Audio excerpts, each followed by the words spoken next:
A while back you may have seen my community post saying that Toho had manually claimed my review for The Hidden Fortress. Now, seeing as how the video is entirely within fair use, I obviously disputed it. This is not my first time I've had to do this with my reviews. And while it looked like things were going to be okay and that Toho would just let their claim on it expire, just the other day I got an email saying that Toho actually finally stepped up and decided that their claim is still valid and that the video will be henceforth blocked. Now, I could try to appeal that, but that is a whole nother process, and it even could result in a copyright strike if Toho wanted to do that. So, once again, just like my review for Ran, I am just going to move on at this point and re-upload this video with the same audio but using just pictures. Obviously, this video is by no means the same quality as my other reviews, and I am sorry that this will be so bare bones, but I am just doing this so I can quickly put it out and move on to my next video. Either way, here is my review for The Hidden Fortress. Again, I hope you enjoy. The last film we reviewed on the channel was The Floating Castle, which, as it just so turns out, is the newest film I have yet reviewed. But of course, as you may have noticed, I simply can't stay away from Akira Kurosawa films for far too long, lest I wither away and die. So instead, we are going to jump back all the way to 1958 for yet another Kurosawa classic, where, sticking with the theme of samurai strongholds, I found it only natural that we now move on to take a look at none other than The Hidden Fortress.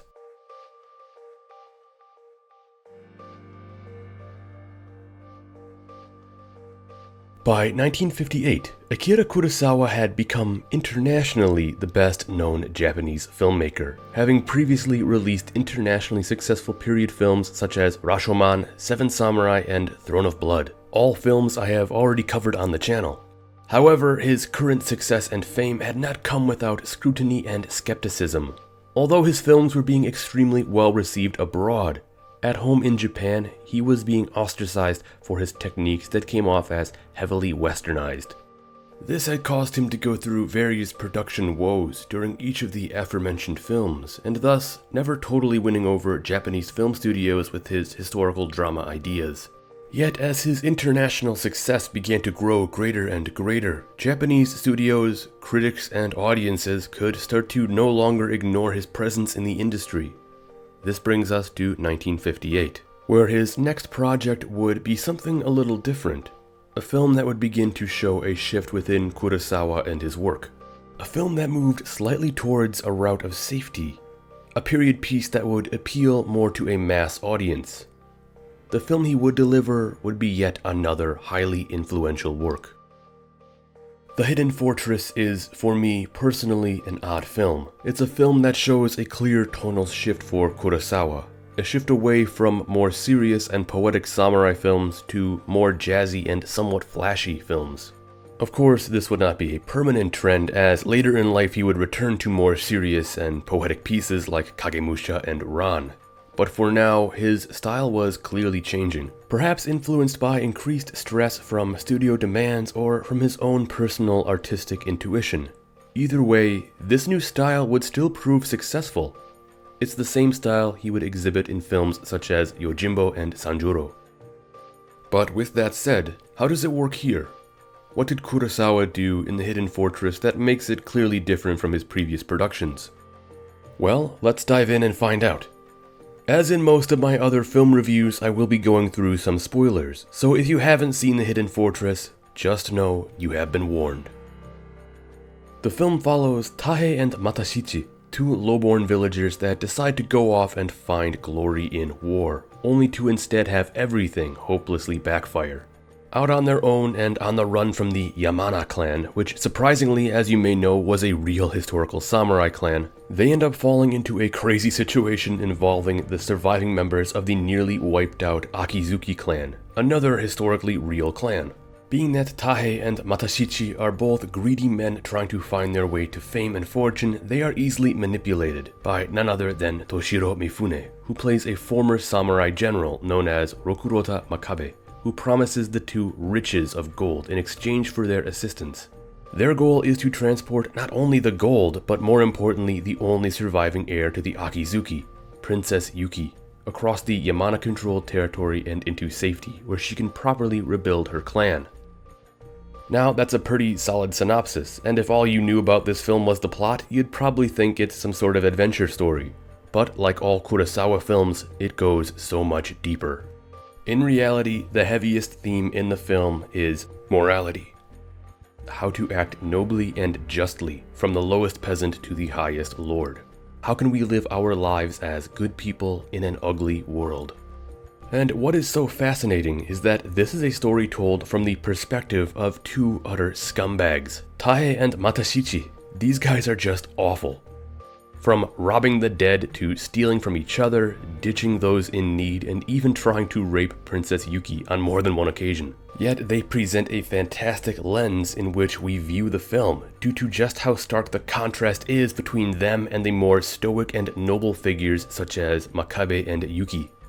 In fact, this idea of a lens by which we see the story play out through the lowest individuals in the narrative is something that would later influence George Lucas while he was writing the script for the first Star Wars film. There are many other interesting concepts that Lucas would also eventually lift from this film, but the most recognizable is without a doubt that C-3PO and R2-D2 are essentially Tae and Matashichi. Yet obviously their roles are very different. While C-3PO and R2-D2 are directly involved and intertwined with the actions of the rest of the characters in A New Hope, Tae and Matashichi more or less don't want to be involved at all unless there is a huge payout at the end. There is a clear and obvious divide between them and the characters of Makabe and Princess Yuki, and it's this divide that Makabe uses to his advantage, playing off of their obvious greed and self-serving nature. Basically, he takes advantage of them simply because he knows how their brains work. Yet that's not to say there is no room for them to grow, to become better people themselves. They certainly from time to time display the ability to evolve and change. Yet, as close as they get, they never cross that threshold. And interestingly enough, this is in contrast to another lowborn character in the film who does cross that threshold and become a great example of acting selflessly and nobly.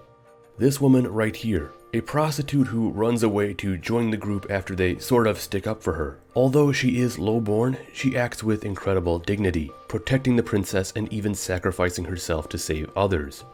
And her role would be so much more impactful for the film were it not for how the film ends, returning back to Tae and Matashichi, back in their old ways, a never-ending cycle of greed and friendship. It's not clear whether they learned anything at all after their great adventure. And although the film is told from mostly their perspective, this lack of growth by the end does cause one to wonder, whose story is this? There is a solid amount of effort put into building up the plot of Princess Yuki and their attempt to smuggle her and the riches of the Akizuki clan across the border into safety. But even then, it doesn't feel like enough time was given.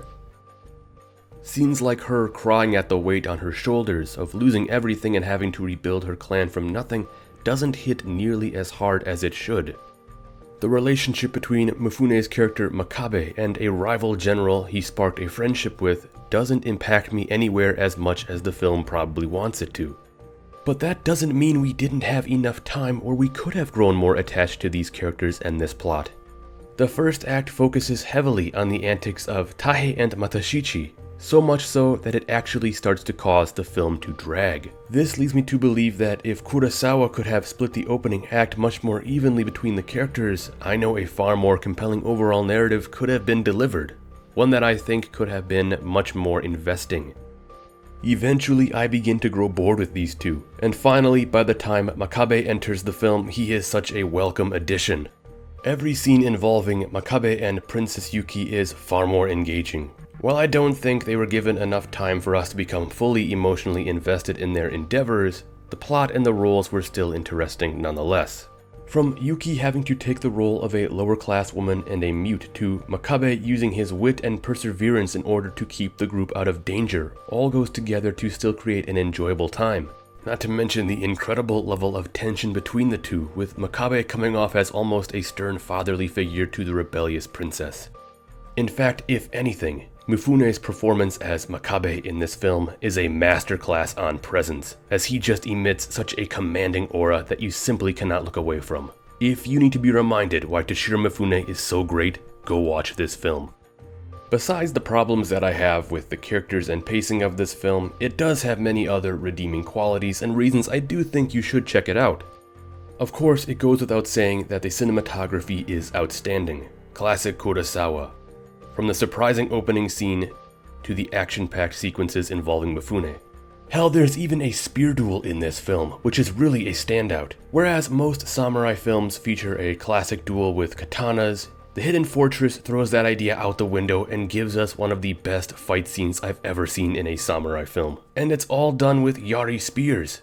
This is also historically realistic. Whereas a duel with swords would have been the norm during the peaceful Edo period, here in what is obviously the Warring States period, we get a duel with Yari spears, the true melee weapon of the era. I'd say check this film out just for this one duel and the way it is composed, using fantastic framing, sequences that work to build the tension perfectly, and a great use of a slow beating drum to fuel all of the emotion.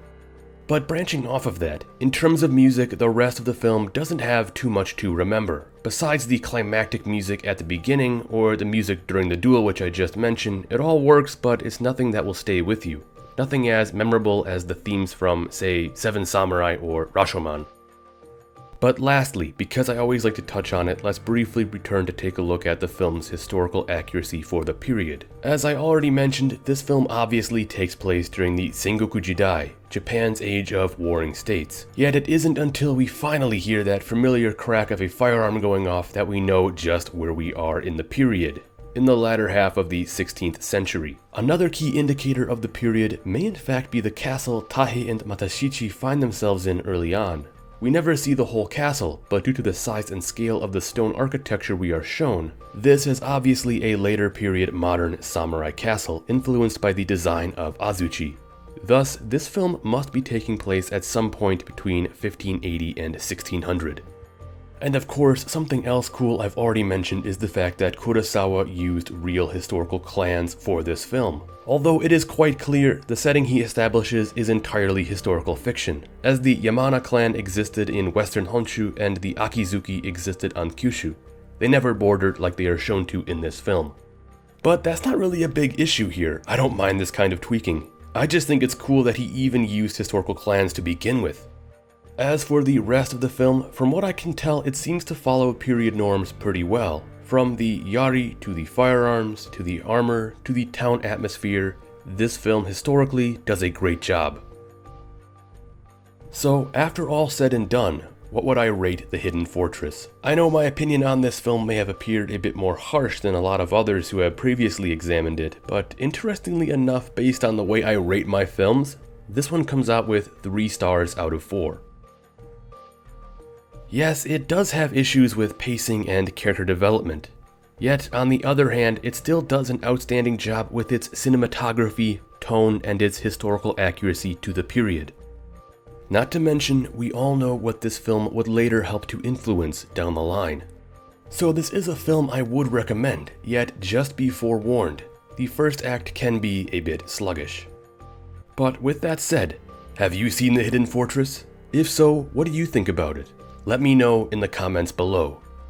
And as always, thank you for watching, and don't forget to like, subscribe, and ring that notification bell if you enjoyed this video and found it to be most interesting.